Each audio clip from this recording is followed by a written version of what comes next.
Red flags aren't warnings. They're confessions. Not the ones people speak out loud, but the ones their unconscious leaks before they can stop it. Carl Jung understood this better than anyone. The human psyche exposes itself long before the mask even cracks. People don't reveal their true personality intentionally. It slips out. In a glance that lasts a little too long, in a forced laugh that doesn't match the moment, in the way their energy shifts when you succeed, or when you set a boundary, or when they realize they can't control you. And here's the part you've never admitted to yourself. You've seen these signs before. You've felt the tension. You've sensed the darkness. You've noticed the flicker of something real beneath their persona. But you ignored it, explained it away, or convinced yourself you were overthinking. Jung wouldn't have called that intuition. He would have called it recognition. Your unconscious noticing their unconscious. Shadow meeting shadow. Because the truth is simple. Everyone wears a mask. These are Jung's 7 red flags. The ones that expose a person's real personality before they want you to see it. The ones you'll never be able to ignore again. The first red flag matters because it reveals a person's real personality before they have time to hide it. One split-second reaction, that tiny emotional glitch, exposes more truth than anything they'll ever say out loud. Watch closely. When you share something good and their smile appears a second too late, that's envy stretching its fingers beneath their mask. When you set a boundary and their face tightens, not long, just a flicker. That's the shadow version of them panicking at the idea of losing control. When you open up about your pain and they look detached, irritated, or kind in a way that feels mechanical, that's not empathy. That's someone pretending to be a better person than they actually are. Jung understood that the unconscious always leaks the truth first. It doesn't matter how polished, charming, spiritual, or self-aware someone tries to appear. Their instinctive reaction exposes the personality they work so hard to hide. And here's the part people hate admitting. You've seen this red flag before? You felt the shift. You sensed the wrongness. Your intuition caught it instantly, but your mind smothered it with excuses. If you're the one being deceived, this moment feels like déjà vu. That quiet internal jolt of something's off. You're not imagining it. You're recognizing it. And if you're the observer, the one seeking clarity, pattern recognition, psychological vision, then you already understand people can fake their personality for hours, but not for milliseconds. Those milliseconds tell you everything. The second red flag hides in the one place people think they're safe, their jokes. Jung believed that humor is where the shadow slips out unfiltered, because people assume you won't take it seriously. But you should, because nothing exposes a person's real nature faster than what they laugh at and what they laugh about. Watch someone's humor carefully. If they joke about disrespecting you, they're testing how far they can push you. If they tease your weaknesses, they're revealing the ones they secretly focus on. If they make playful comments that cut a little too deep, that's not banter. That's hostility wrapped in a smile. People hide cruelty inside sarcasm. They hide insecurity inside self-deprecating jokes. They hide judgment inside, I'm just kidding. It's not accidental, it's strategic. And here's the brutal truth. A joke someone makes at your expense isn't a joke. It's a confession. A confession of what they really think about you when the mask slips. If you're on the receiving end, you've felt that sting before. You laughed because everyone else laughed. You brushed it off because you didn't want to make it weird. But deep down, something inside you whispered, that wasn't funny, that was targeted. You weren't being dramatic. You were being honest. But if you're the observer, the one learning to see people clearly, you know humor reveals what a person doesn't want to say directly. You don't listen to the punchline. You listen to the intention behind it. Because hidden inside every joke is a piece of truth they hoped you wouldn't catch. If you want to see someone's real personality, don't look at how they treat you when you're compliant. Look at how they respond the moment you stop giving them what they want. Jung believed that boundaries don't create conflict, they reveal it. Because no is the one word the ego can't fake a response to. Pay attention. When you say no and someone suddenly becomes cold, distant, or irritated, you didn't upset them, you exposed them. If they guilt trip you, their kindness was conditional. If they grow silent, their affection was a tool. If they become passive-aggressive, their maturity was an act. If they immediately withdraw, they were never connected to you. They were connected to what you provided. A healthy person accepts a boundary. A hidden personality gets offended by it. And here's the uncomfortable truth you've probably refused to face. Every time someone reacted negatively to your no, you learned something real about them, but you protected their image instead of your own clarity. You told yourself they were tired or stressed or having a bad day. But that wasn't compassion. That was denial. If you're the one being manipulated, you'll feel this red flag instantly. At that moment when your stomach drops because someone's entire energy shifts the second you stop being useful. But if you're the observer, the one looking for psychological patterns, you'll recognize this as one of the purest indicators of someone's authenticity. Anyone can perform kindness when everything goes their way, but only a genuine person stays consistent when they hear a word that challenges their ego. Boundaries don't change people, they reveal them. The kind of person who smiles at you, compliments you, acts warm and polite, yet something in your gut whispers, "This isn't real." That feeling is not paranoia. It's Jung's fourth red flag, fake warmth. Because truly kind people feel consistent.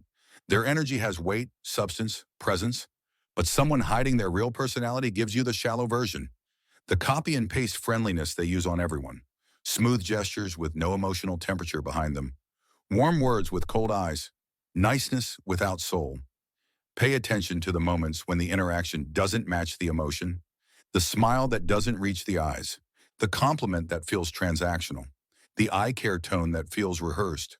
Something inside you registers the mismatch long before your mind finds language for it. And here's the truth most people avoid. When someone's surface is charming but their energy is empty, you're not dealing with a good person. You're dealing with someone who learned how to survive socially by performing goodness. And Jung believed that this kind of emotional dissonance is one of the clearest signs of a divided psyche. A persona built to hide the shadow underneath. The more polished the surface, the darker what's beneath. If you're honest with yourself, you've already experienced this red flag. You walked away from someone thinking, "I like them, but something about them feels off." That wasn't confusion. That was recognition. People who are genuinely kind don't need the performance. Their presence feels steady. Their kindness feels warm. Their energy matches their actions. But someone who hides their true personality, their kindness is just another mask. One that slips the moment you stop giving them what they want. Next one. Right when you show something real.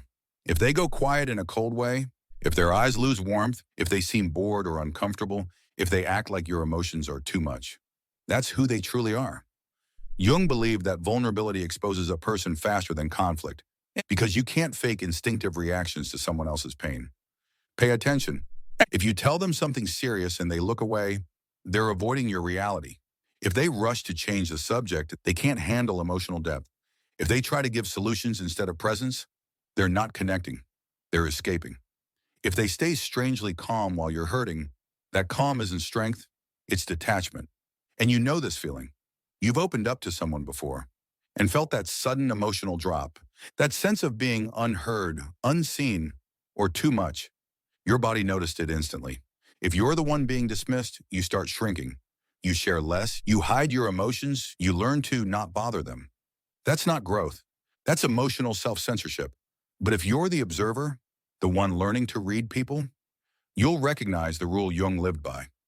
A person's reaction to your vulnerability is the most honest version of their personality. Kindness is easy, warmth is easy, but empathy, that one can't be faked. You can tell who someone really is by the way they get angry, not when they explode, but in the split second before they try to calm themselves down. Jung believed that anger is one of the clearest windows into the unconscious because people lose control over their mask when their ego feels threatened. Watch closely. If their anger becomes personal, even for a moment, that's their true personality slipping out. If their tone turns sharp, if their expression hardens, if their body language shifts into something cold or superior, you're seeing the real them, not the polite version. Pay attention to the subtleties. If they get sarcastic, there's hidden contempt. If they get passive-aggressive, there's buried resentment. If they go silent in a punishing way, that's emotional control, not emotional regulation. And if they only calm down once you soften, apologize, or backtrack, then their anger was never about emotions. It was about dominance. You know this pattern.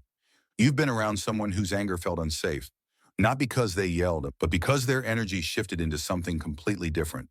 Darker, sharper, more revealing. That's not a bad mood. That's character. If you're the one being targeted by this, you start adjusting your behavior to avoid triggering their anger. Shrinking yourself, minding your tone, becoming the careful version of yourself. But if you're the observer, learning to see true personalities, you'll notice the real rule Jung implied. A person's anger exposes everything their charm was hiding. People can fake kindness. They can fake interest. They can fake patience, but they can't fake their instinctive reaction when they lose control. Anger shows you their truth. The final red flag appears when someone suddenly stops being the person they pretended to be. Not because something dramatic happened, but because they no longer benefit from the version of themselves they showed you. Jung believed that the truest indicator of personality is what someone becomes. The moment the performance is no longer useful. Now, watch closely. If someone is supportive when you're struggling, but turns distant when you rise, their empathy was never real. It was opportunistic. If they treat you kindly when they need you, but coldly when you're no longer convenient, that's not emotional inconsistency. That's their personality without the mask. And if they behave like a different person, the moment you stop giving them attention, validation, or access, you're not seeing a bad day. You're seeing the real identity they were hiding. Here's the truth Jung spent his life trying to explain. People don't reveal who they are when things are good. They reveal it the moment you stop feeding their ego. And deep down, you've noticed this before. Someone changed on you overnight. Their warmth evaporated. Their tone shifted. Their presence felt colder, emptier, more transactional. It wasn't sudden. It was honest. You didn't lose them. You just met them. And that realization hurts, but it's also your liberation. Because once you see this pattern, you stop romanticizing people's potential. You stop justifying their contradictions.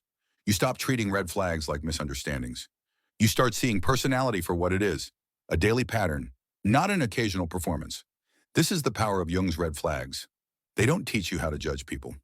They teach you how to see them without illusions, without excuses, without the stories your heart uses to protect your hope. When someone's mask cracks, believe what slips out. It's the most honest thing they'll ever show you. And once you learn to read people at this level, no one can hide from you again.